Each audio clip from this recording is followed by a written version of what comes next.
Las ciencias sociales definen la corrupción a través de un concepto paraguas, simplemente para ilustrar la gran complejidad de ideas y conceptos que la incluyen.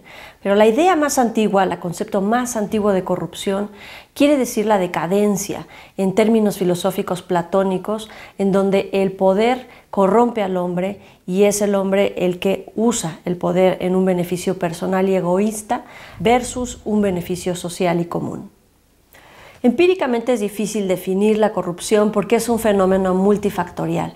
Pensemos solamente en la corrupción como una red de actos individuales o colectivos, comportamientos legales o ilegales que actúan simultáneamente y a lo largo del tiempo de una forma organizada y sistemática para llevar a cabo un acto de corrupción o diversos actos de corrupción. Entre la vasta literatura académica y política destacan tres enfoques para estudiar y explicar la corrupción. El primero es de forma normativa, el segundo son sus características y su magnitud, y el tercero como un fenómeno social. En derecho, por ejemplo, la corrupción se comprende de conductas ilegales categorizadas como, por ejemplo, tráfico de influencias, cohecho, peculado, desvío de recursos, enriquecimiento ilícito, soborno, por mencionar algunas. Estas son todas formas que tienen los servidores públicos de extraer recursos públicos y gastarlos en su propio beneficio o bien usar el poder para fortalecer a sus amigos o familiares.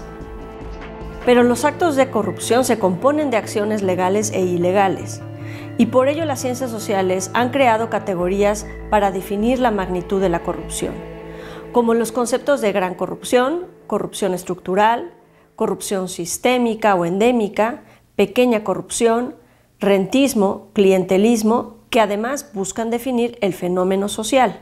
Algunos ejemplos de estas categorías son el robo de recursos públicos de manera organizada dentro de las instituciones de gobierno, o la distribución de programas sociales a cambio de votos o apoyo electoral. La definición de corrupción más operativa y utilizada es la del Banco Mundial y de Transparencia Internacional, que habla sobre la corrupción como la utilización del poder para un beneficio personal.